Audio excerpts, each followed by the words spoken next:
33 days till the parliament election of Iceland, and while I have already made these two videos where I talk about the, how I predict different parties will perform and how many MPs they'll get and whether or not I think it's likely for them to form a coalition government, well, I realized that it was about time that I just made a little video where I talk about some of the parties and just my general thoughts on them and, why I think they might perform or underperform. So now before we go any further, we obviously need to address my obvious biases, being that I am a registered member of Framboði and very active in party politics and within the youth wing and stuff like that, then yeah, guilty, I have my own biases, deal with it. Also, I need to note that I did not get an interest in politics because I loved the Progressive Party. No, I got very interested in politics and I read about Icelandic political history and I sort of graduated towards the Progressive Party. Yeah, basically, if you read Icelandic political history, you will become a progressive eventually. Sundabrautin fagra bein, löng og fín, en samt styttandi. Fæðingarorlof, heilt ár fyrir börnin mín, var það þurfandi. Út allar sveitir, ný jarðgöng og störf í augn sín, talin í þúsundi. Hér framsækni vorrar þjóðar, framsóknin þín, vertu með, kæri kjósandi. Now, for those of you who are completely new to the concept of Icelandic politics, here's a brief rundown. So, Iceland currently has 8 political parties in the parliament, which has 63 seats, and since 2017 Iceland has been governed by the 3-party coalition consisting of the Independence Party, Iceland's Conservative Party, the Progressive Party, so my party, and the Left Greens, which are a right-wing anti-environmentalist party. Obviously. And since the leader of the Left Greens, Katrín Jakobsdóttir, has been Prime Minister all this time, obviously much of the spotlight falls on her, and I think also, the way historians are going to remember this period, are going to mainly reflect on Katrín Jakobsdóttir, as she is the first, not only the first left-wing leader of a large left-wing party that has become a prime minister, but also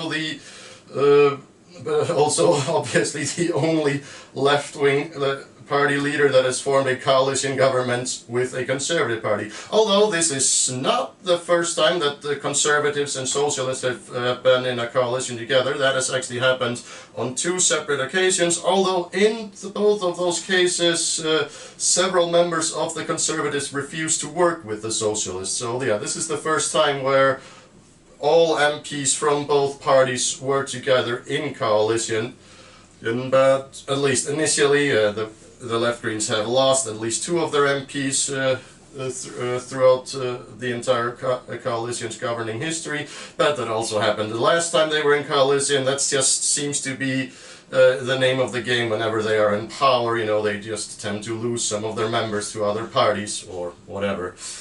Now, Katrín Jakobsdóttir herself is immensely popular. According to some metrics, she has been polled with an approval rating as high as 65% approval. And I don't think any Icelandic Prime Minister has had numbers like that since probably Davíð Oddsson.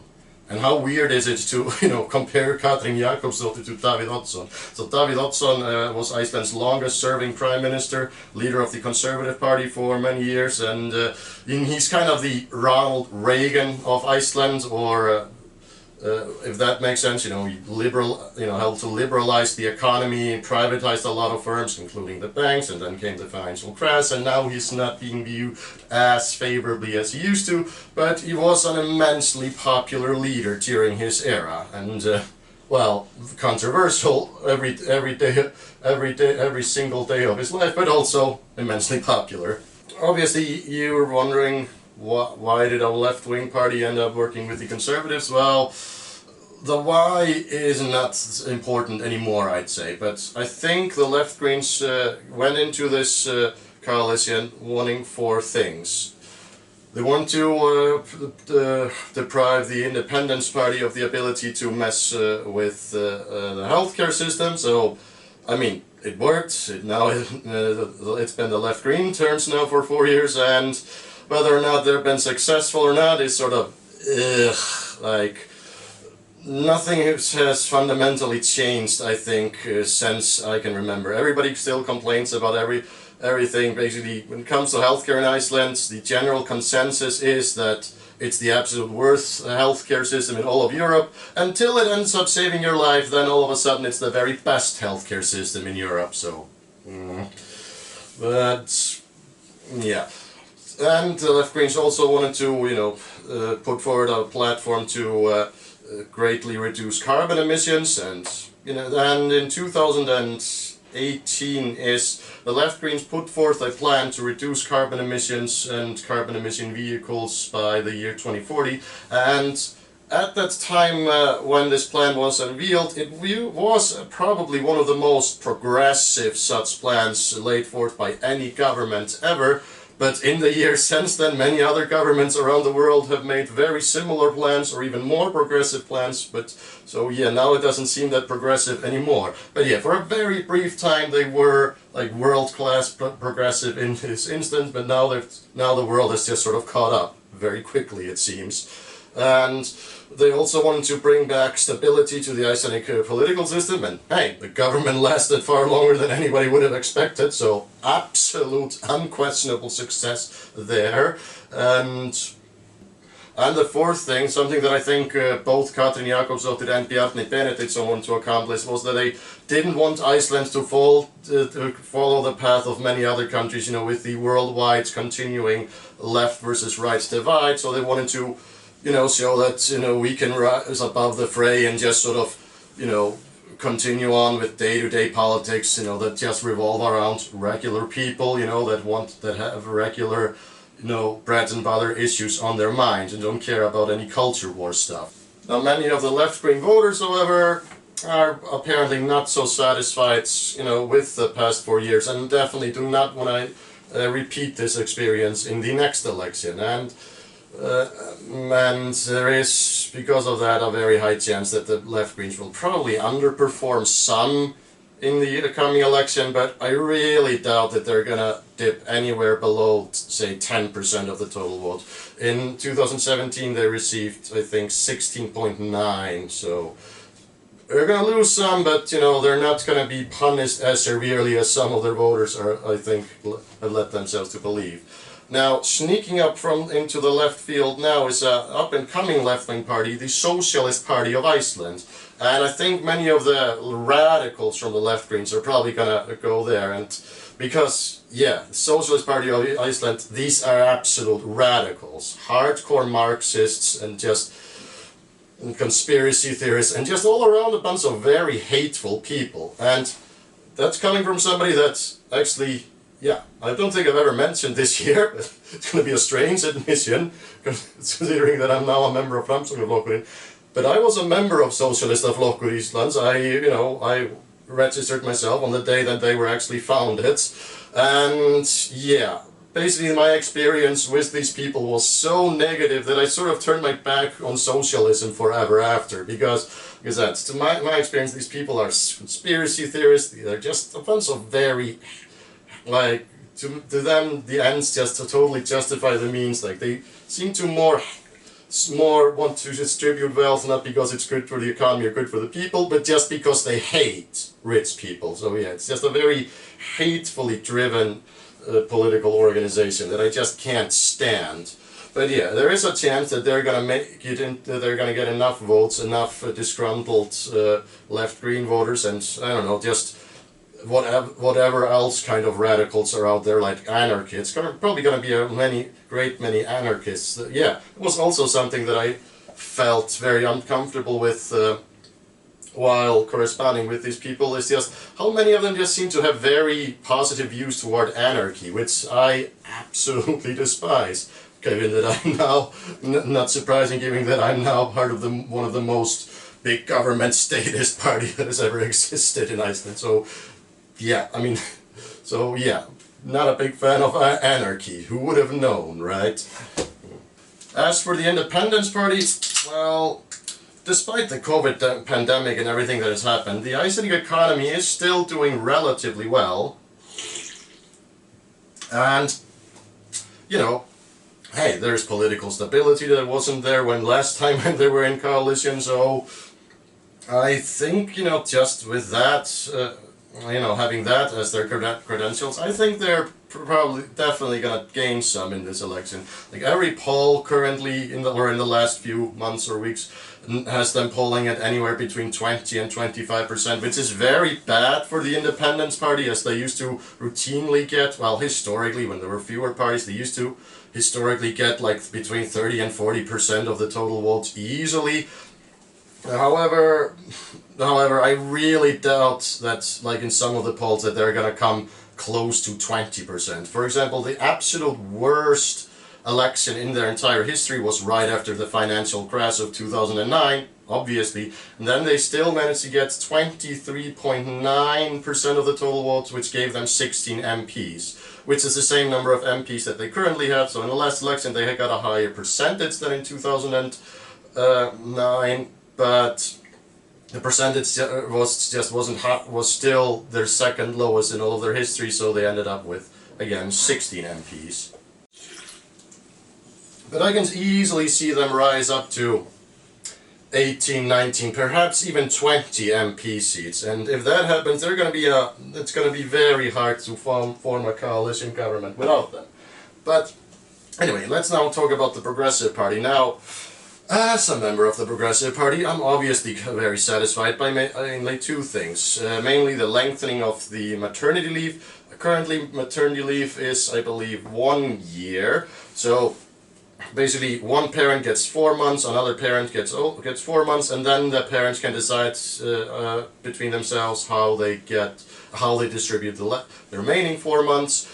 But yeah, so it works up to 12 months in total, which is pretty good. I believe Norway has 2 years though, so definitely could be better, but no, it was lengthened by at least 3 months, so yeah, that's pretty good. And then there's the road infrastructure bill that was passed recently. Now, I've made a whole separate video about that. I'm just going to put it in a link in the description, but you know, also partially to combat the COVID economic depression and stuff, the government has pledged itself to pour 900 billion kroner in the next few years to create upwards of 8,000 or so new jobs, to make new roads, bridges, tunnels, and set up a new public transport network within Reykjavik. So it's like a massive upgrade to our existing infrastructure, which I absolutely love. I love infrastructure. So yeah, and I think that is, if we hammer away at this, in the upcoming election fight, this is something that we accomplish, and we're probably, I am quite confident we might gain some seats, just for that. Now let's talk a little bit about the opposition parties, and let's start with the big one. No, not Miðflokkurinn, Samfylkingin, the ones that are actually likely to get into government. So Samfylkingin, or the Alliance of Icelandic Social Democrats, the long name. Anyway, I was predicting that they would become Iceland's second largest party. However, all of the recent polls don't seem to really indicate that. They've been sort of underperforming by what I would have thought, And I think this just has to do with the fact that, well, they're social democrats. They're a bunch of over-dramatic, backstabbing bureaucrats. They don't know what the fuck they're doing. Look at the way they're running Reykjavik City right now. It's just like, ugh, I don't know. But yeah, like I said, still not seeing them surge in the poll as I would have assumed they would. So I just don't quite know what's going to happen to them. As for the Pirates, the Pirates have just sort of lost their whole identity. They came in as this sort of government transparency, youthly, populistic, cool kids. Hey, we don't care about the rules. We just want to, have the whole government system very transparent, and just let the people decide. Like, we are not going to taking any decisions. initially they didn't have a very defined platform, like, for example, do you want to join the EU? And they were just sort of, we'll let the people decide. Or, they never went on or off on many issues. However, since then they've become just sort of this generic social justice, the very down to basics left-wing social justice party. By now they're almost indistinguishable from the left Greens. I'd just say they are the diet left Green. So, and I think this loss of identity, of a strong identity, is gonna probably haunt them. I don't think they're gonna gain much in this election or any election down the road either. I think they're just gonna sort of fiddle away and eventually be absorbed by, the Alliance and the left Greens. So yeah. So yeah, I'm predicting it here, the pirates are basically not a factor anymore. They may be able to crawl themselves into a left-wing coalition government if that's the way the election is going to turn out, but that's going to be like their last hurrah, it's the end of the line for the pirate party. That's my prediction anyway.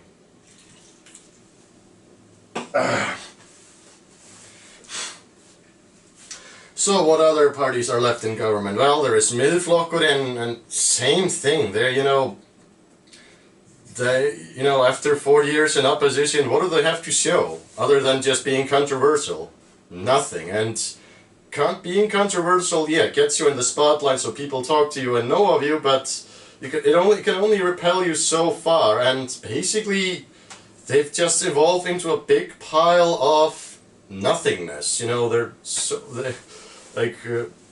Even now when Sigmundur David says something controversial, like this time when he was eating raw meat recently, it was like, oh, what is he doing? He's eating raw meat. He's just eating raw meat. Yeah, it's weird, but it's just like, whatever. Sigmundur David is crazy. Who knew? What an amazing revelation.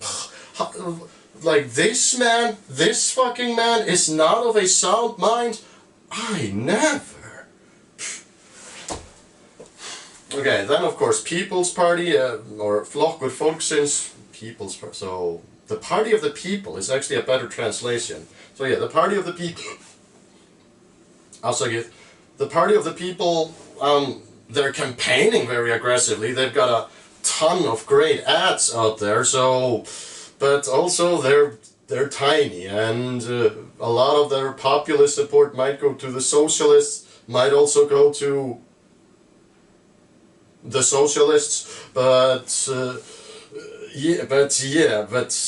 also they've been out banned in parliament long enough to show that they actually have balls to,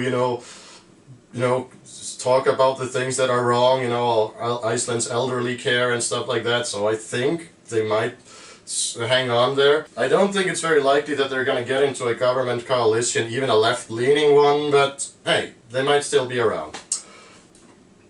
So, what other parties exist that are in parliament? Oh, there is veðrið, or Resurgence. I have no feeling about them whatsoever. They're, like, they make the pirates and the center party look relevant by comparison. They're just sort of, like I said, they're probably gonna stay there. I don't think they're not in as a huge of a danger to, get wiped out of the parliament, like say the People's Party or the Center Party. I think they're still going to be around, but I don't think they're going to amount to much either. They might be able to get into some sort of coalition just to sort of fill up a majority, but other than that, they exist. Oh, by the way, fun fact: the youth wing of veðrið is called uppreist, which means rebellion. Yeah, Because when I think rebellion, I think veðrið. Anyway, I hope you found this video somewhat informative or fun, and please like this video, share it, and comment, especially comment if you have any thoughts on the matter, or just comment and say that I am handsome, fun, and nice, and that you want to go out on a date with me. Not if you're a guy, though. Actually, I like compliments. You may still tell me that I'm handsome. By the way, whenever I end these videos, you know, the camera keeps rolling and I just sort of think of, was there something I forgot to mention? But usually I just say random shit, you know, that I then look at, kind of want to put in the video just as a joke, but that I don't, so yeah. Now before we go any fucking floor. Sundabrautin fagra baun. Sundabrautin baun.